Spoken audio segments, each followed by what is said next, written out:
Boa noite aos participantes que estão entrando aqui agora na sala. São pontualmente 18 horas e a gente vai dar aqui alguns minutinhos antes de começar para valer a apresentação.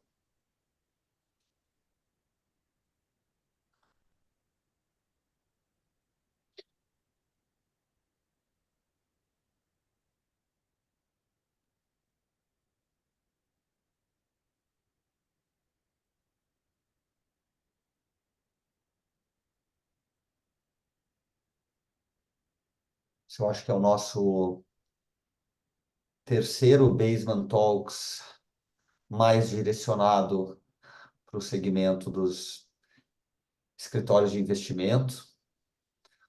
A gente teve resultados muito bons, assim, boa repercussão nas últimas duas edições, então tá bem contente em poder fazer novamente. E agora, em geral, nos anteriores foi com um convidado, agora com dois super convidados aqui, bastante complementares, para a gente falar sobre o tema, sobre essa regulação, que já tem, eu acho, aí uns 6 meses por aí de mercado, né, por volta disso. Vamos agora tá começando, muitos dos projetos estão começando a ir para a rua. A Sem gente vai dúvida. trazer um pouco dessas novidades e o que quem está vivendo isso no dia a dia tem sentido no mercado. Temos aqui 2 minutos. Como esse evento fica gravado, eu não vou gastar muito tempo aqui de espera e vamos entrar direto aqui nas apresentações iniciais e aí a gente entra no tema e essa conversa vai ficar disponível depois nos nossos canais, no YouTube e assim por diante, nas demais plataformas aí de mídia social. Então, dando a largada aqui e mais uma vez agradecendo a presença aqui do Francisco Amarante, superintendente da BAI, do Guilherme Champs, sócio da Champs Law. Os dois vão já se apresentar e contar um pouquinho do trabalho. Para quem ainda não conhece o Basement e não teve a oportunidade de participar de uma dessas nossas conversas, eu sou Fred Riso, sou cofundador do Basement e atual CEO aqui na empresa. E o Basement é um software especializado em equity, especializado na parte do controle, do acesso ao equity, né, os incentivos de longo prazo, partnership, etc. E também a parte da governança, que é um tema que a gente vai tocar aqui hoje. Nós temos como nossa missão criar um mundo com mais donos e mais donas. A gente acredita muito no poder, né, na alavanca que mais pessoas fazendo parte do equity das empresas, alavanca que isso tem para uma melhor distribuição de riquezas e, em última instância, para uma menor desigualdade, na nossa sociedade. Então, com isso, eu queria introduzir aqui, pedir para que ambos, Francisco e Guilherme, contassem um pouquinho da sua experiência nesse mercado de assessoria de investimento e do seu papel atual aí dentro do mercado. Vamos começar com o Francisco. Legal, obrigado, Fred. Boa tarde aí a todos que estão participando online conosco. É uma satisfação ter sido convidado para participar dessa conversa aqui com o Fred, né? Um tema tão importante, tão debatido nos últimos anos, que é a entrada de sócios capitalistas nas estruturas das assessorias de investimento.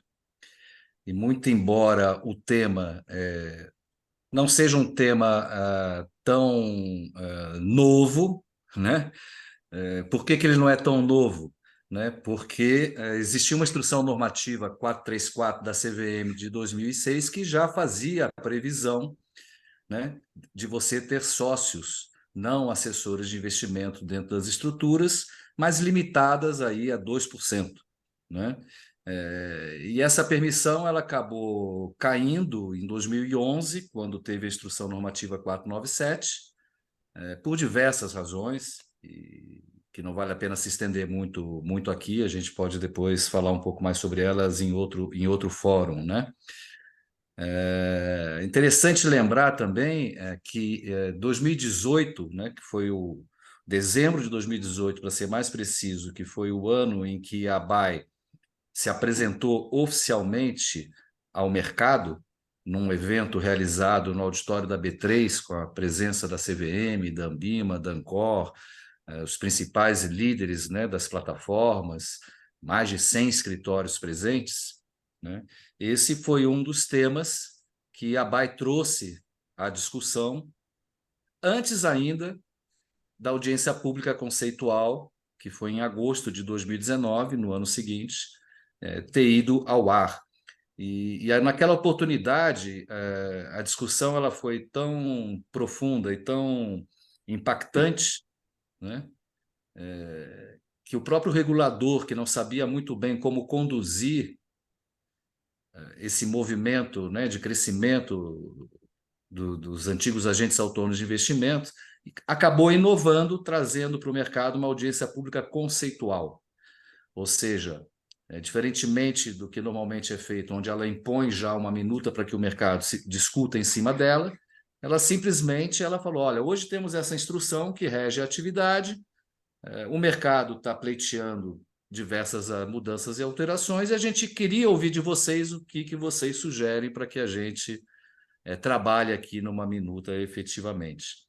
Então, esse foi um processo longo, foi um processo com quase 4 anos aí de discussões, bastante democrático, onde envolveu diversas entidades de mercado, diversos players de mercado, se pronunciando, né? E, de certa forma, consensualmente, o texto final da Resolução 78, publicada em 14 de fevereiro do ano 2023, acabou acatando muitas dessas sugestões que até então o mercado trouxe. Então, para a gente é uma satisfação ter visto a evolução desse nosso trabalho nesses últimos 4, 5 anos aí de discussões do novo marco regulatório, e podemos estar aqui hoje com vocês, aqui com a presença do ilustríssimo advogado Guilherme Champs, que é um especialista na área, que com certeza vai poder contribuir muito com quem está nos ouvindo aqui nessa discussão. Muito obrigado, Francisco. Vai ser especial realmente ver da teoria, da norma, como é que o mercado tem absorvido. A gente vai tratar isso já já. Agora, doutor Guilherme, por favor, conte um pouquinho aí da sua experiência, né, e especialidade do escritório nesse segmento de partnership no segmento das assessorias de investimento. Legal. Obrigado, Fred, pelo convite, ao Basement, todo o time que nos convidou. É uma honra estar aqui hoje com vocês, ombreando aí com o meu querido amigo e parceiro de tantas batalhas aí, Francisco Amarante. A história do escritório, ela remonta muito o que o Chico falou e a própria história do mercado de assessoria.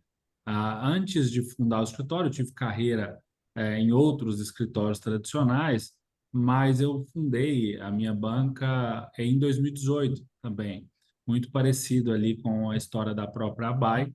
E eu tive a feliz oportunidade de pegar ali uma janela de mercado muito auspiciosa do ponto de vista de transformação e de expansão, né? E de lá para cá, a gente teve a oportunidade de assessorar aí mais de 300 operações relacionadas ao mundo de assessores de investimentos. Operações essas dos mais variados tamanhos, tipos e complexidades, tá? Então, a gente tem aqui no escritório, desde os projetos que a gente chama internamente de Greenfield, que são aqueles projetos onde você tem ali um profissional de outras instituições, a maioria das vezes instituições financeiras tradicionais, bancos, que decidem de fato empreender, e a gente auxilia esses profissionais a se tornarem empresários e, obviamente, a construir uma empresa robusta, com governança, sobretudo, sobre o pilar do partnership. Não só isso, a gente também participa de diversos processos de reorganização societária, fusões e aquisições, transformação em grupo econômico, criação de assets, enfim, a gente orbita nesse ecossistema regulado pela CVM, tá? Então, resumidamente, a gente teve essa feliz oportunidade de assessorar mais de 300 operações. Eu também tenho a feliz oportunidade de funcionar ali e ajudar a BAE de forma independente como advogado. Então, pude participar ao lado do Chico, do Diego, de todos os diretores e conselheiros da ABAE, de todas as interlocuções que a gente teve com o regulador no âmbito da audiência pública que culminou na transformação da norma. Então, fora esse lado profissional, eu exerço ali de forma independente, junto à ABAE, um papel de auxiliá-los do ponto de vista jurídico em demandas que envolvam os assessores de investimento. O escritório hoje é um escritório que se posiciona como um escritório abrangente, embora a nossa natureza seja especializada em relação ao mercado de assessores, mas hoje a gente tem áreas de resolução de conflitos, de arbitragem, a gente tem áreas tributária, área de wealth planning, mais recentemente inauguramos a área trabalhista, justamente por conta dessas mudanças regulatórias, e a gente está caminhando aí junto com os assessores nessa profissionalização, nessa robustez aí do próprio mercado e procurando criar serviços e oportunidades para a gente poder evoluir junto com a própria indústria. Então, é um prazer a gente estar aqui. Eu acho que esse momento foi muito esperado e eu acho que agora o mercado está maduro o suficiente para poder fazer uso dessa prerrogativa que a CVM conferiu, dessa liberdade que a CVM conferiu, e eu acho que a gente vai viver, né? A gente tem chamado aqui no âmbito da BAE do AI 4.0, né? Que é esse novo assessor de investimento que passa justamente por um assessor que tem ali uma questão de ser multidisciplinar e se apresentar quase que uma espécie de um multifamily office ali, onde ele, de fato, agrega valor para as famílias e empresas que ele assessora, e agora, de fato, ele precisa começar a se preocupar com essa robustez que o negócio vai exigir dele daqui para frente. Então, eu acho que a gente tem bastante oportunidade. Eu sou um entusiasta desse mercado e acho que, de fato, a gente está só começando e espero poder contribuir de alguma forma com todos vocês. Obrigado mais uma vez.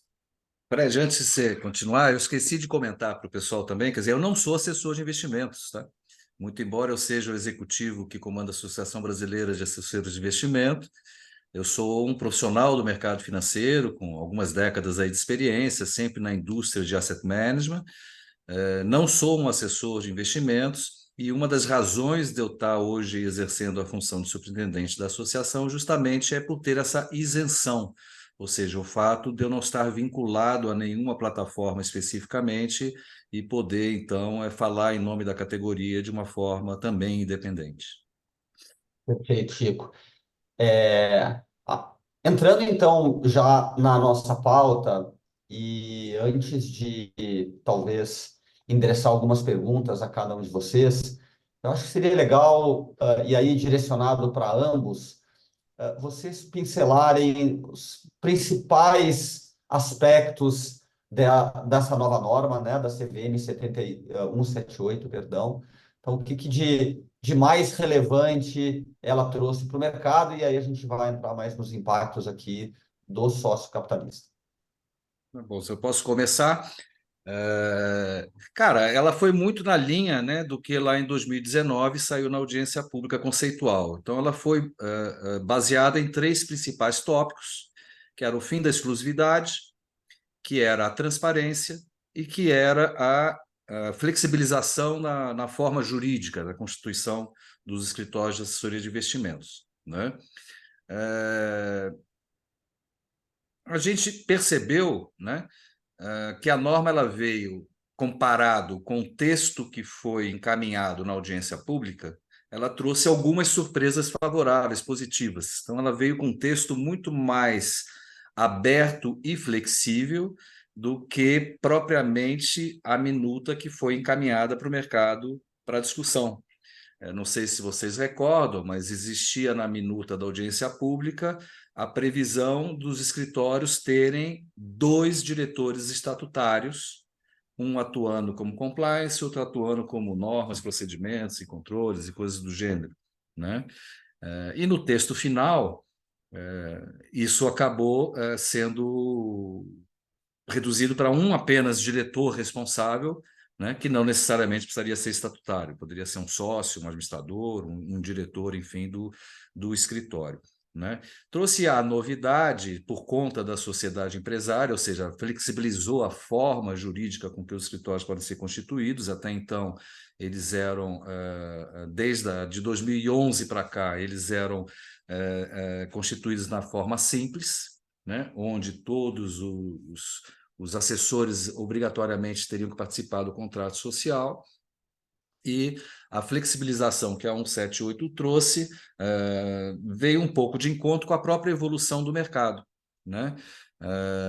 Algumas operações acabaram crescendo e se sofisticando de tal forma que a sociedade simples já não fazia mais sentido para aquele escritório, né? Então, esse foi um ponto bastante, diria que talvez o ponto mais importante que o mercado tinha como expectativa, até mais do que o fim da exclusividade, né? Vocês que são do mercado devem ter acompanhado que o mercado acabou se adiantando ao regulador, né? E vários contratos acabaram sendo firmados, né, de médio e longo prazo, né, com uma cláusula, vamos dizer, de exclusividade, né, já definida. Então, o fim da exclusividade acabou trazendo muito pouco movimentação.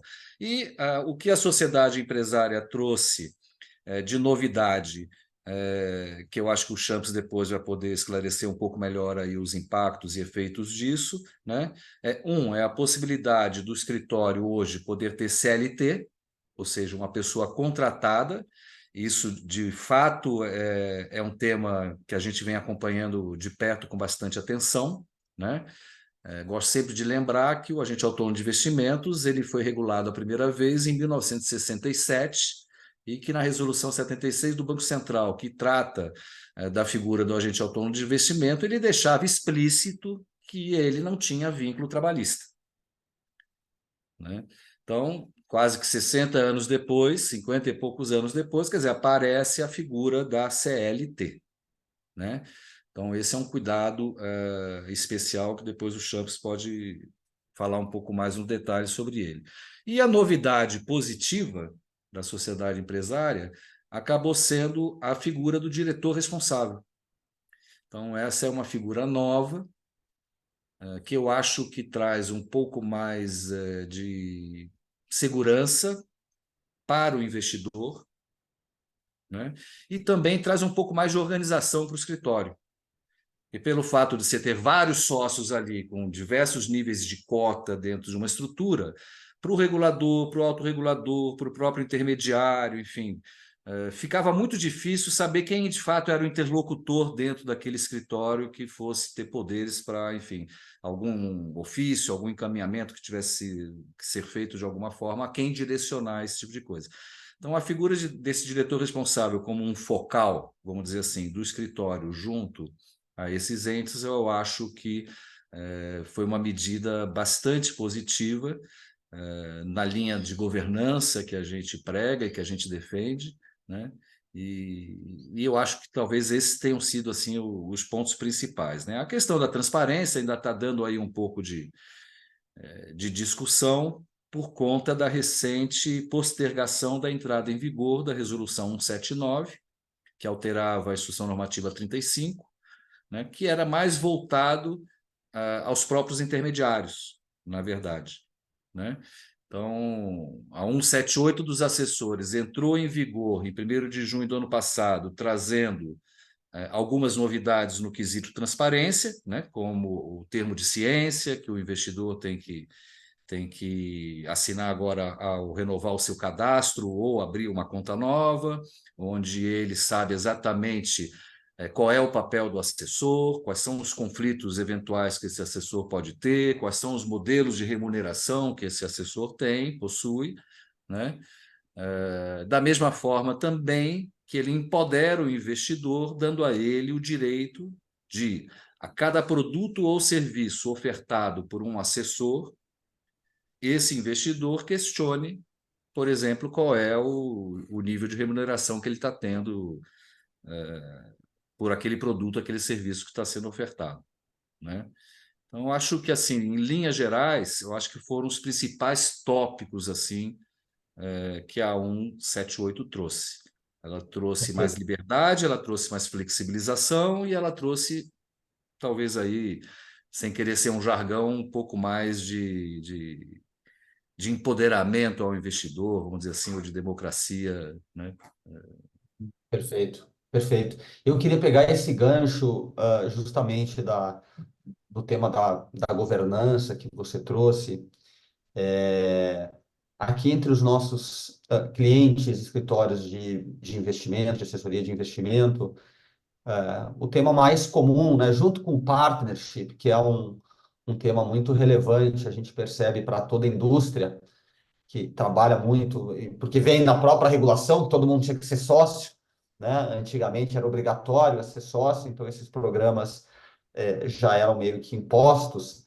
Uhum. Com a CVM 178, a gente percebe que os escritórios estão cada vez mais buscando se reestruturarem societariamente, né? E aí eu queria passar a bola para ti, Chams, para nos contar um pouquinho como é que você tem sentido aí no seu escritório esse impacto da norma na estrutura societária, né? O que que os escritórios têm buscado, o que que vocês têm aconselhado como melhores práticas para esses escritórios que veem a oportunidade de captar investidores externos, ou reorganizar suas diferentes unidades de negócios que antes estavam nessa sociedade simples. Então, queria ouvir um pouco aí a parte mais técnica, prática dos impactos dessa norma.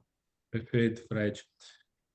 Complementando aí o que o Chico falou, eu acho que eu até fiz um artigo logo que a norma foi publicada, que eu usei o título de Sem pecha, os AIs ganham confiança do regulador, que foi muito isso que o Chico falou. A gente, na época, o agente autônomo ele era estigmatizado por N razões, né?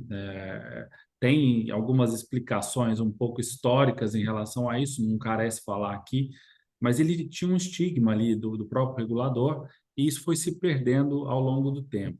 O que eu acho interessante dessa indústria, Fred, é o que você bem comentou, ela, por mais que tinha ali uma, quase que era uma obrigação societária, mesmo assim a gente nota que a questão do partnership ela é uma questão cultural dessa indústria, tá? Acho que do próprio mercado financeiro. Se a gente analisar, mesmo no contexto de gestoras, o partnership ele é uma constante desse mercado. Então, por mais que hoje a gente tenha a possibilidade da contratação via outras formas permitidas em lei, o partnership ele é, né, o instrumento que mais atrai e retém boas pessoas. Isso eu acho que é incontestável e continuará sendo assim.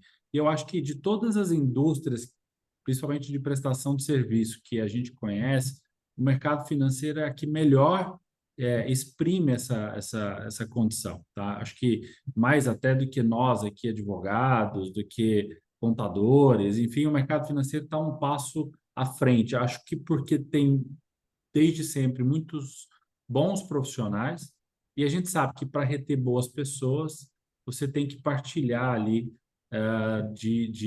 obviamente uma parcela do equity para atrair e reter bons profissionais. Então acho que essa é uma constante, tá? É óbvio que vão haver outras formas de relação de trabalho, mas o partnership ele se mostrou ainda mais forte, principalmente agora que há outras formas.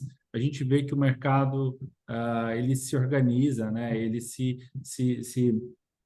posiciona como deve ser. Aqui no escritório, a gente obviamente, antecipava algumas mudanças. A questão societária, ela era, diria que quase que esperada. Tá? Então, a gente, dentre todas as pautas, talvez a questão de poder se tornar uma sociedade empresária era, de fato, uma pauta que parecia que, de fato, ia acontecer sem nenhum tipo de resistência. Havia uma dúvida ali em relação ao sócio investidor, então ninguém sabia se haveria uma nova limitação de participação no equity, e a CVM ela distensionou isso e permitiu participação integral, caso assim a operação queira. A gente aqui começou, até antes da norma, diversas modelagens de reorganização societária. E assim, aqui até acho que vocês do Basement sabem o que eu vou falar muito bem, a gente tem feito um papel educacional de conscientizar essas operações da importância de ter ali, de fato, um isolamento da estrutura societária por meio de holdings, se possível, de natureza anônima, tá? Então, uma SA, a gente sabe que a SA, do ponto de vista de legislação nacional, é o ambiente mais amigável para se tratar o partnership. A gente, na verdade, no âmbito da limitada, eu brinco que a gente faz uma espécie de tropicalização do partnership, não que seja proibido, tá? Até porque a gente adota a limitada como subsidiária, desculpa, a SA como subsidiária ali de normas que não eventualmente tenham na sociedade limitada, mas do ponto de vista de lei, o acordo de acionistas ele nasceu na lei das SAs. Então, tudo que a gente tem de programas societários, invariavelmente, lá é um ambiente mais amigável. Tá? Isso não é uma obrigação. Você pode ter uma holding de natureza limitada e, no futuro, caminhar para se tornar uma SA. Mas a gente sabe que desde questões contábeis, tributárias, fiscais, questões de governança, hoje você atua junto com o Basement, por exemplo, em livros societários digitais. No passado, aqueles livros ficavam nos escritórios e pô, era um transtorno. Então, de fato, era um ambiente hostil para o empresário e isso caiu por terra, né? Então, a gente tem um novo momento, um momento muito mais propício para se ter governança de fato, porque eu acho que a tecnologia ela chegou para isso, né? Sem, E sem você sabe que falar tem uma até. Desculpa, Fred, você sabe que tem uma curiosidade também, né? Que poucos no mercado devem se lembrar ou devem ter se atentado, né? Quando entrou em vigor a Instrução Normativa 497, né? Que era depois virou Resolução 16, que antecedeu a 178 e que instituiu que a sociedade deveria ser simples, né? Como a 434 de 2006 permitia o sócio não assessor de investimentos, quer dizer, você podia ter a sociedade empresária até então.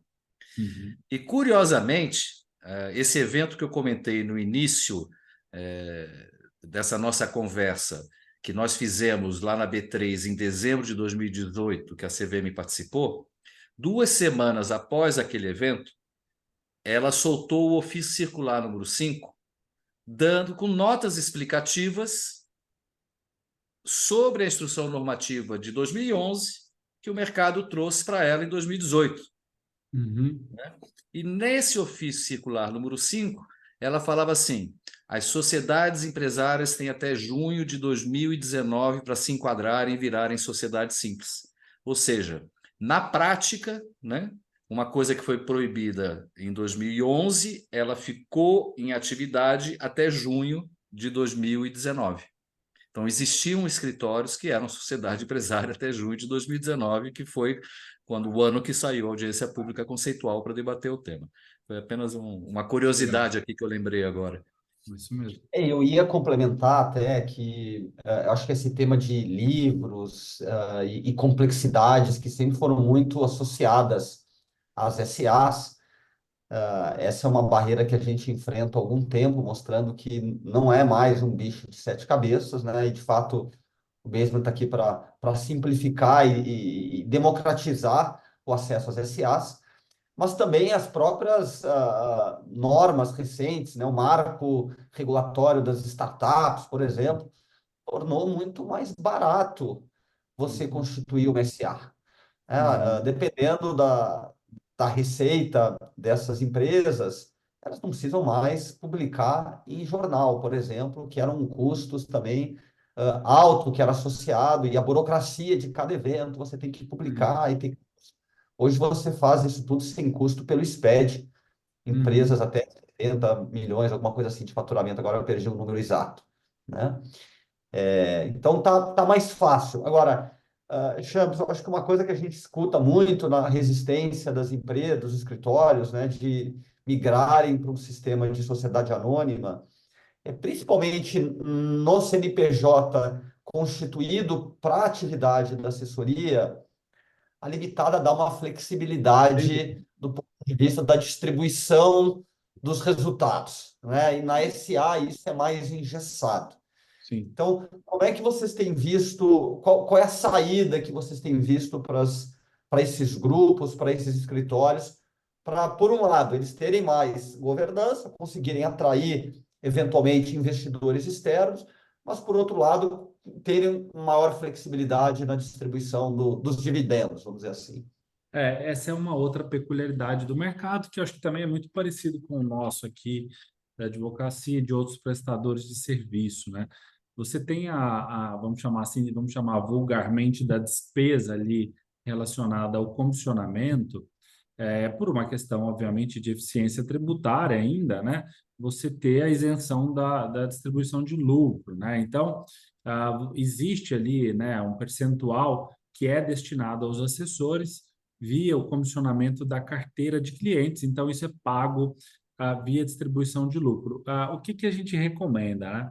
A Ancor, ela exige ainda que esse profissional tenha vínculo com a empresa subsidiária, tá? Então, de toda forma, mesmo que você tenha uma estrutura de holding, você vai ter que ter esse profissional vinculado ao escritório de alguma forma, seja via um contrato de prestação de serviço, seja por uma cota que ele tem ali simbólica mesmo, mas para receber dividendos e se apresentar perante a Ancor, seja via CLT, enfim.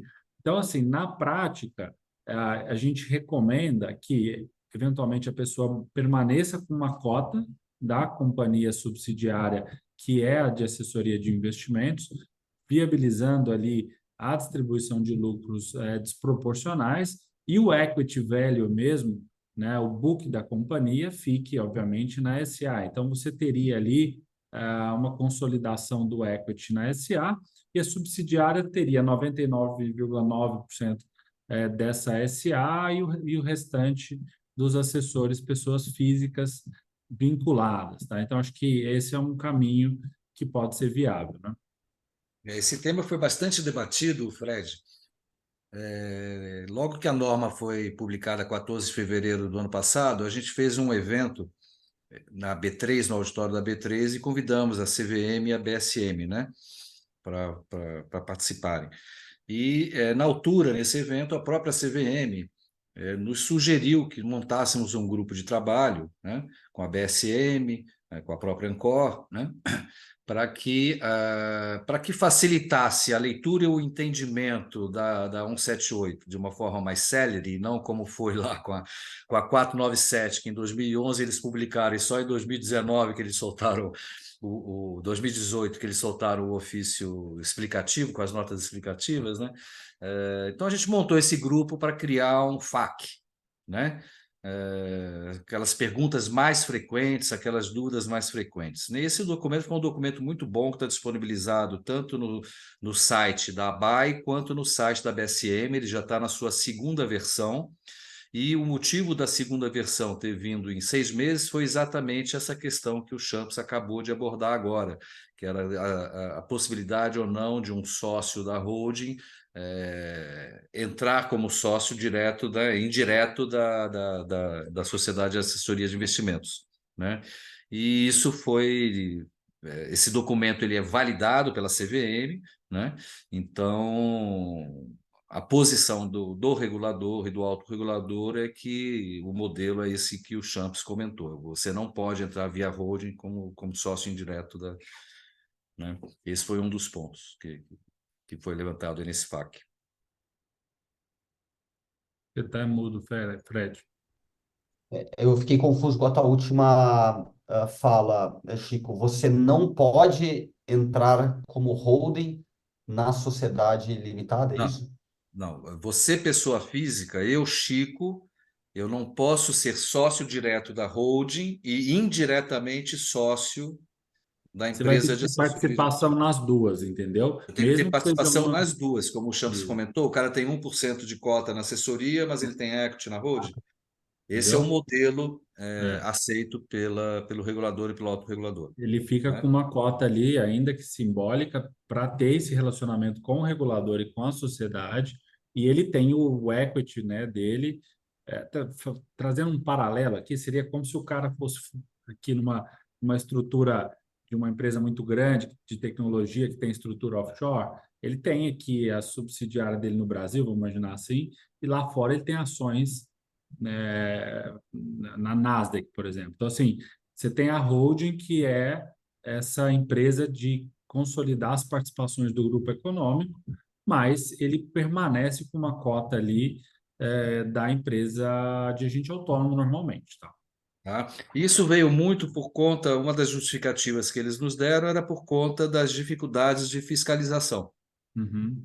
Então, como a pessoa natural, ela tem que ser credenciada, enfim, tem que ser registrada, certificada, credenciada e registrada na CVM, o fiscalizador ele vai em cima da pessoa natural, da pessoa física, né? E Então, esse relacionamento, Fred, que é a grande mudança, hoje, antes era obrigatório você ter essa cota, queira ou não. Hoje pode ser a cota, pode ser um contrato de prestação de serviço, pode ser um vínculo seletista, pode ser um RPA que não é benéfico do ponto de vista tributário, mas pode ser, eventualmente, você tem um contrato com a pessoa física ali e ela te emite um RPA, né, que é um recibo de profissional autônomo, que a gente sabe que, do ponto de vista tributário, não é muito bom, mas poderia, tá? Então, em tese, são as formas permitidas em lei para você ter um contrato, um vínculo exclusivo PF com PJ, para prestação de assessoria, tá? Legal. E aí, um pouco para a prática, talvez, assim, a gente falou da norma, falou na teoria o que os escritórios podem fazer do ponto de vista de organização societária e etc., o que o regulador espera. O que vocês têm visto no mercado? As empresas, os escritórios, perdão, eles estão buscando, de fato, se tornar SA? Essa seria a minha primeira pergunta. Sim, eu acho que a reorganização societária ela é uma pauta que diria que tem um ano e meio aí bem quente, né? Então, seja via uma holding que seja limitada ao SA, seja consolidando, que é uma outra possibilidade, né? O mercado tinha uma espécie de um puxadinho que eram as famosas PJ2, né? Que eram as PJs não necessariamente reguladas pela CVM, que prestavam serviços financeiros ali, como, por exemplo, câmbio, seguro de vida, enfim, todos esses produtos não regulados pela CVM. Hoje há a possibilidade, por exemplo, de você consolidar tudo isso numa PJ. Então, pode ser uma reorganização societária para empresas que não queiram necessariamente construir uma holding. Você reunir essas empresas embaixo de um único CNPJ. Então, enfim, acho que todos esses movimentos, em maior ou menor volume ou grau de complexidade, têm acontecido com bastante recorrência, tá? e acho que é importante citar também para quem está nos ouvindo que eu acho que é sempre um caso a caso, né? Então, É, assim, não baseie o exemplo do vizinho, né, exatamente. no seu quintal, né? Então, assim, procure sempre um advogado, porque cada negócio é um negócio, cada negócio tem sua peculiaridade, tem aspectos tributários importantes que Tem. têm que ser vistos aí nesse ponto, né? Até a origem da ABA em 2015, ela surgiu justamente pelo não enquadramento da assessoria no Simples Nacional, então é uma ação judicial que hoje está no STJ, tem outras ações que a gente fez diretamente junto à Receita e ações que a gente vem fazendo junto ao Legislativo. Vamos aproveitar intensamente, a partir do mês de março, as discussões das leis complementares da reforma tributária para tentar de alguma forma ou outra, pelo executivo ou pelo legislativo, emplacar a mudança da Lei Complementar 123, que cria o Simples, colocando o assessor de investimentos lá, a exemplo do corretor de imóveis, a exemplo do securitário, que está enquadrado no Simples Nacional, né? Então, assim, existem alguns detalhes, né, que fica aqui a nossa recomendação para que cada escritório procure um advogado de confiança e procure uma assessoria personalizada. Não vá atrás do que o outro fez. Isso que o Chico falou é muito importante, porque realmente não tem uma receita de bolo, tá? Realmente, se você tem ali uma sociedade com 5 pessoas, 10 pessoas, eventualmente não vai fazer muito sentido a estrutura de uma holding muito complexa. Talvez você tenha.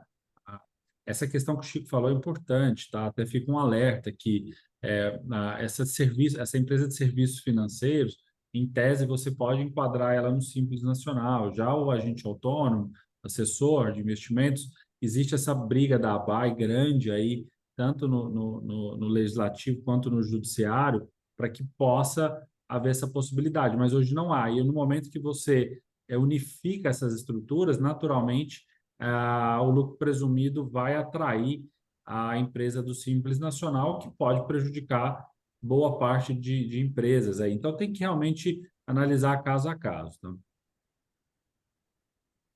E o tema polêmico da relação trabalhista, né, que vocês citaram aqui, o que vocês têm sentido na prática, no mercado? Como é que os escritórios estão se adaptando? Existem casos onde já vem prevalecendo o CLT, ou como a cultura do partnership é tão forte, isso ainda tem se mantido como a regra geral? Quer começar, Chico? Você quer que eu fale? Então, né, também, de novo, esse é um tema, né? O mercado ele é muito eclético, né? São hoje, sei lá, arredondando por volta aí de 1.300 CNPJs de assessoria de investimento, mas se você faz um breakdown disso, você vai ver que 35% deles aproximadamente são EIRELIs, são empresas unipessoais. 35% são escritórios com menos de 10 assessores e 30% escritórios acima de 10 assessores, que não é uma regra, mas tendem a serem escritórios mais maduros, vamos dizer assim, né? Existem escritórios de ex-bancários, por exemplo, de uma plataforma de wealth, que é mais enxuto, mas tem um EUC grande, porque o ticket médio e o serviço prestado é maior. Como existem empresas, né, que entraram para o varejo digital, né? Então, a gente tem 2 casos bastante conhecidos no mercado, né, de empresas muito grandes que têm quase que 1.000 assessores embaixo delas, mas que elas têm uma linha, uma esteira de produção muito voltada ao digital, por exemplo, com tickets menores.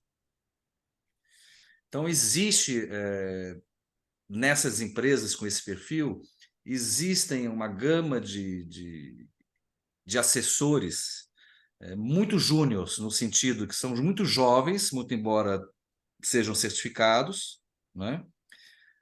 Fazendo o trabalho de SDR, por exemplo, né? Buscando leads, né? Em rede social, em Instagram, em coisas do gênero.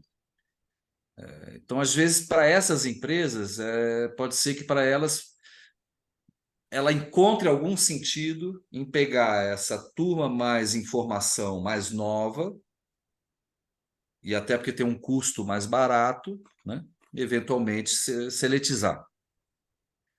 Há sempre um risco grande, né? Porque esse mercado é um mercado sensível, a cultura da CLT, infelizmente, ainda é muito enraizada, né? A gente não ouve falar de grandes reformas trabalhistas, de grandes modernizações na CLT, né? Ela ainda incorre em cargos muito elevados para o empresário, né? E existem aquelas configurações típicas que o Ministério Público do Trabalho gosta de fazer, da assiduidade, né? Das metas, das não sei o que e tal, que muitas vezes podem ser confundidas por outros assessores que não são seletistas e pode causar um certo movimento, enfim, que a gente não gostaria que ocorresse, de contaminação do mercado. O que eu quero dizer? Você está falando de gerações que normalmente têm um turnover alto, né? São jovens que não necessariamente vão vestir a camisa da empresa e vão ficar lá 20, 30 anos trabalhando para aquela empresa. Muitas vezes elas ficam 2 anos e saem de lá, 2 anos e saem de lá. Eventualmente podem sair com certo desgaste e resolver processar o escritório por alguma razão. Você tem também um exército de novos assessores vindo para o mercado, que são oriundos de instituições financeiras que já tinham a cultura, né, de usar o Ministério do Trabalho para qualquer discussão trabalhista. Então, assim, um receio grande que a gente tem é escritório de assessoria, né, que é comissionado e que depende de ROA, ele ter um encargo trabalhista alto e carregar com ele um passivo trabalhista, a gente acha que talvez possa ser um problema futuro. Então, não recomendamos. Bom, acho que o Chico pontuou bem. Do ponto de vista jurídico, vou tentar falar um pouco do que a gente tem de cenário, né? A gente tem um cenário interessante, né?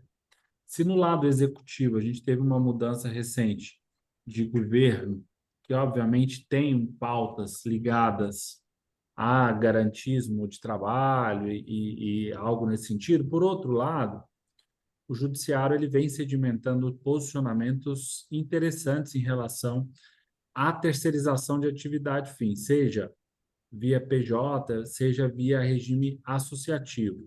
O STF tem sido bastante reticente, bastante pragmático em relação a isso, e a gente tem tido decisões importantes em relação a casos envolvendo assessores, a casos envolvendo advogados, médicos, grandes executivos, onde o STF tem reconhecido como legítima a outras formas de contratação, seja ela PJ, seja ela em regime de associação, que é o caso do assessor de uma cota, por exemplo.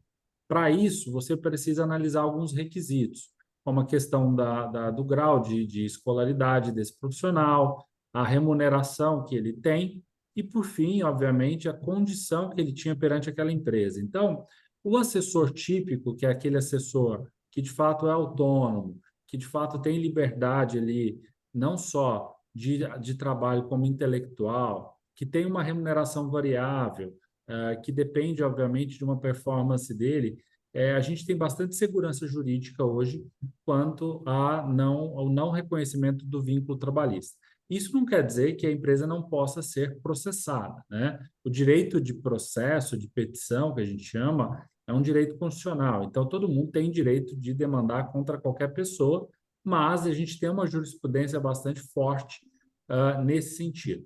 Do ponto de vista prático e empresarial, a gente tem visto movimentações nesse sentido quando e se fizer sentido você mudar a tributação da sua empresa. O que eu quero dizer com isso? A partir do momento que você começa a considerar uma tributação via lucro real, pode fazer sentido você considerar um modelo de trabalho híbrido, tá? Não, eu acho que nenhum modelo vai ser exclusivo, tá? O Chico falou, para modelos de back-office, para modelos onde você quer, de fato, que aquele profissional não tenha autonomia, que você vai ceder para ele carteira de cliente, que são os famosos B2Cs, né, que a gente chama, que são pessoas que fazem a gestão de carteira proprietária ali daquela empresa. Obviamente, você considerar um regime seletista parece ser o mais indicado. Já para os profissionais, né, B2B, para profissionais que têm uma carteira de clientes mais substancial, que tem mais liberdade, me parece que o seletista não é o indicado. Então, eu acho que esses modelos eles vão se coexistir numa mesma empresa. Acho que mais do que tomar decisões precipitadas, a gente tem feito esse trabalho aqui bastante no escritório, é preciso fazer conta, tá? Então, você precisa pegar todo o seu DRE e explorar as linhas, tanto para a parte de crédito, né, no caso de lucro real, quanto de despesas. E, obviamente, você vai chegar numa margem ali ideal do negócio, em detrimento do risco que você tem tributário e trabalhista. Então, não dá para você simplesmente virar um modelo por achar ou por ver o vizinho fazer daquela forma. Eu acho que tem que reunir os profissionais, fazer conta e entender o que, que vai se aplicar para a sua operação. Tá? É isso.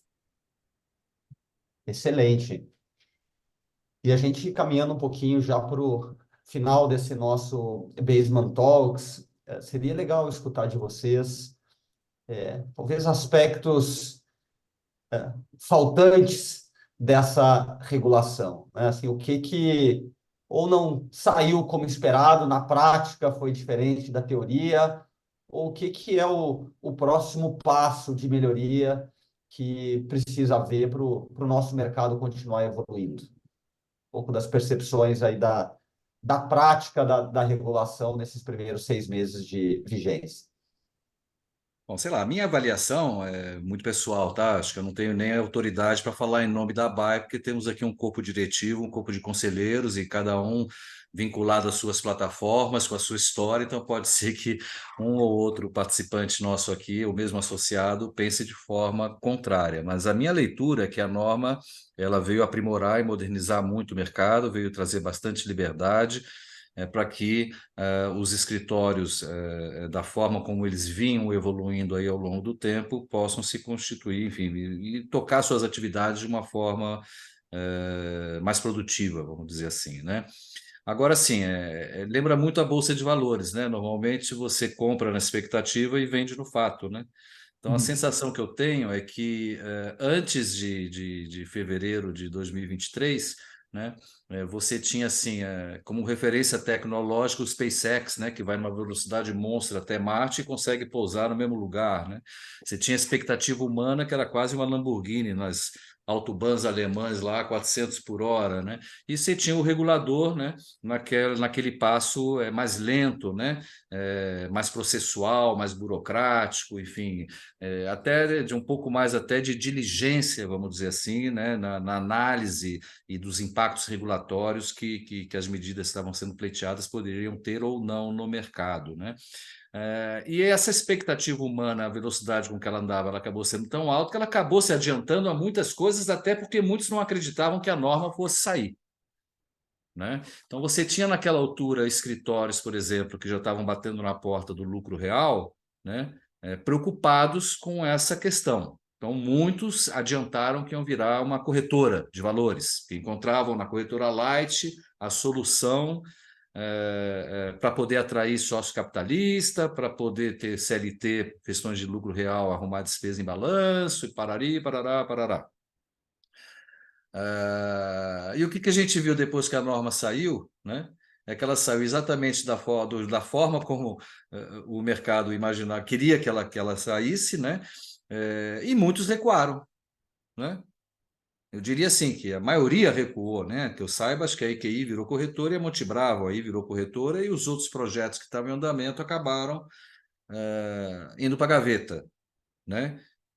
Isso para mim já é uma leitura de que a norma foi bem aceita, né? Quer dizer, encontraram outros caminhos, outras saídas alternativas a deixar de ser uma empresa de assessoria, que, enfim, é o DNA dos sócios, né, dos fundadores, né, e virar uma corretora, que é um bicho muito mais, tanto no nível regulatório, fiscalizatório, ele é muito mais pesado, muito mais forte, né?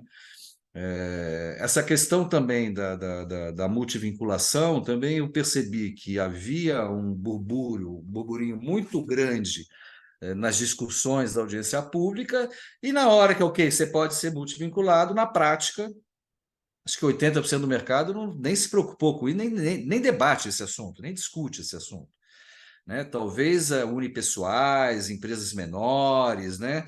Não tão estruturadas no modelo de um escritório, de uma plataforma digital, como a gente vem falando aqui, talvez esses profissionais, eles hoje tenham aí duas, três bandeiras aí para trabalhar, mas não é o mercado. O mercado, ele simplesmente ele continuou da forma como ele estava, né?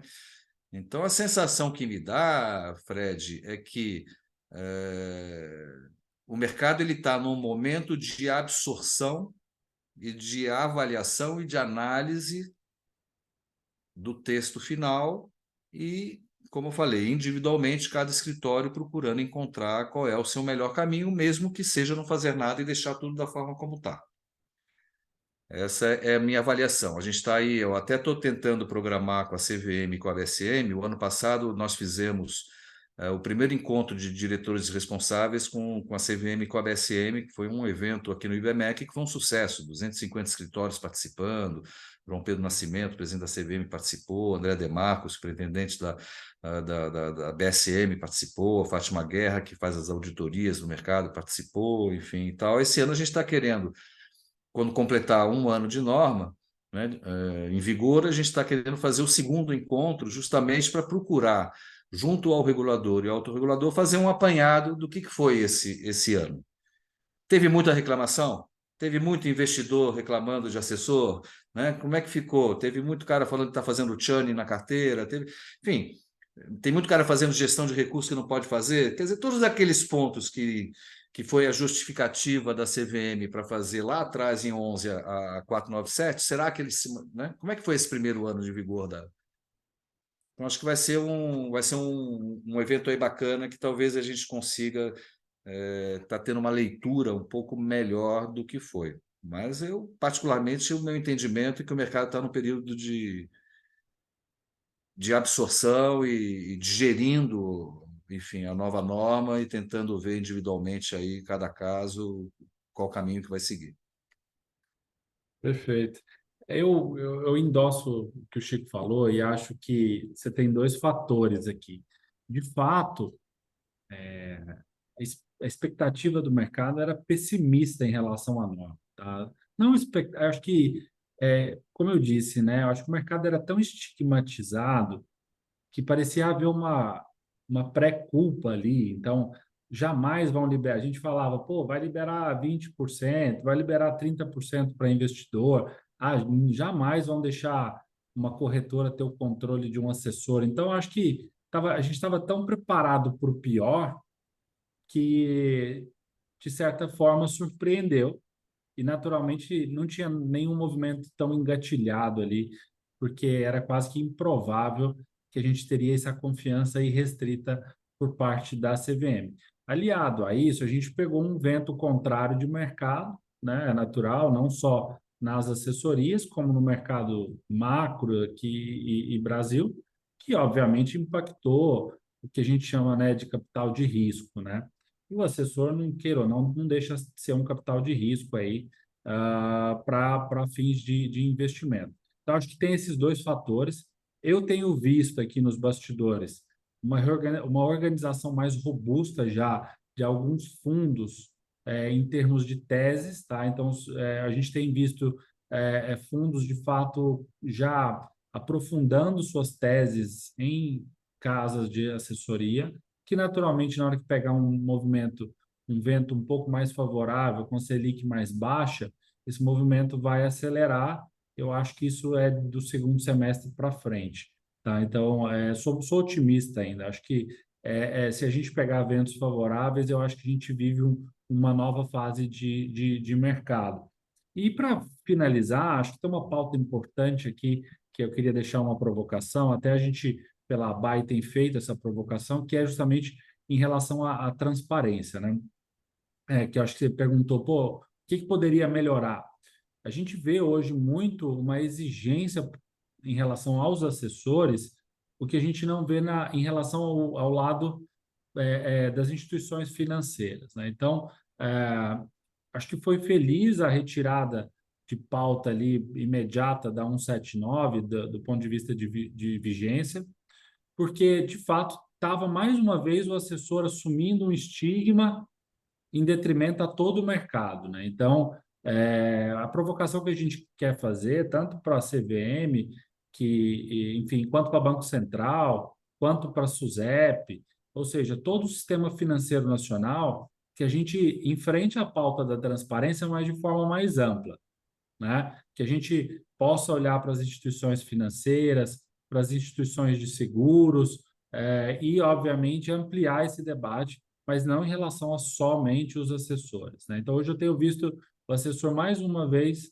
apanhar, vamos chamar assim, por toda a indústria, quando, na verdade, a gente deveria tratar isso de uma forma um pouco mais ampla, né? A gente vê, inclusive, competidores de mercado usando dessa pauta em detrimento aos assessores. Então, acho que essa é uma nova fase, uma nova evolução que a gente precisa que a CVM, embora não tenha ingerência em relação ao Banco Central, mas tem relacionamento suficiente para provocar uma pauta nesse sentido, para que a gente possa caminhar de forma mais organizada, tá? Eu acho que Exatamente. Até dentro dessa linha, que eu concordo 100% com o que você comentou, Champs, com essa sua provocação, a ABAI, ela teve no mês 7 do ano passado, junto com o diretor de normas e regulação do Banco Central, Otávio Damasio, e protocolou um ofício aonde a gente pedia a equiparação da 178 e da 179 aos regimentos às resoluções do Banco Central.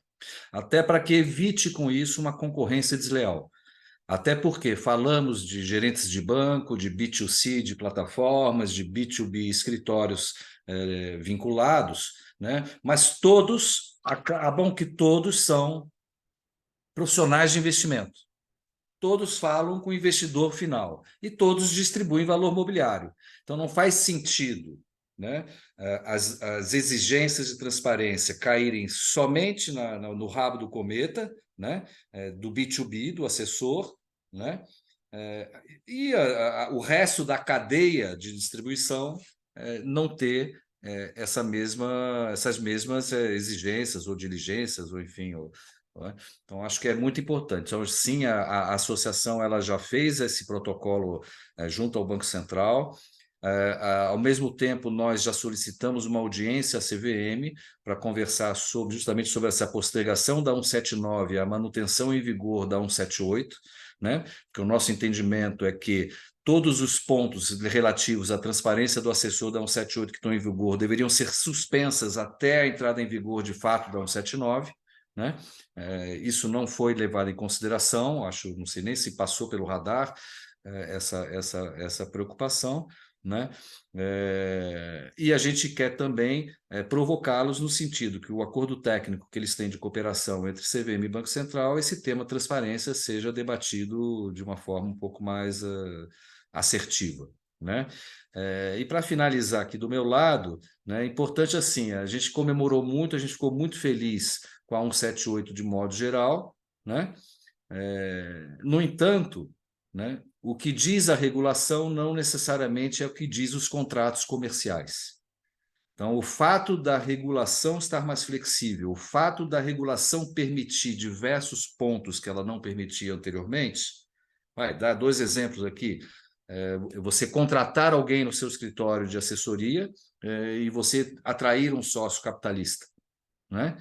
São 2 pontos que o mercado pleiteou, que o mercado quis, que o regulador atendeu, mas que não necessariamente as plataformas, por políticas comerciais próprias dela, né, elas estão facilitando ou estão, né, fazendo com que esses processos sejam fluidos e sejam mais serenos, tá? Então, fica aqui uma outra provocação minha aqui com relação a algumas barreiras que, infelizmente, muito embora o regulador tenha tirado, o mercado ainda as mantém. Excelente.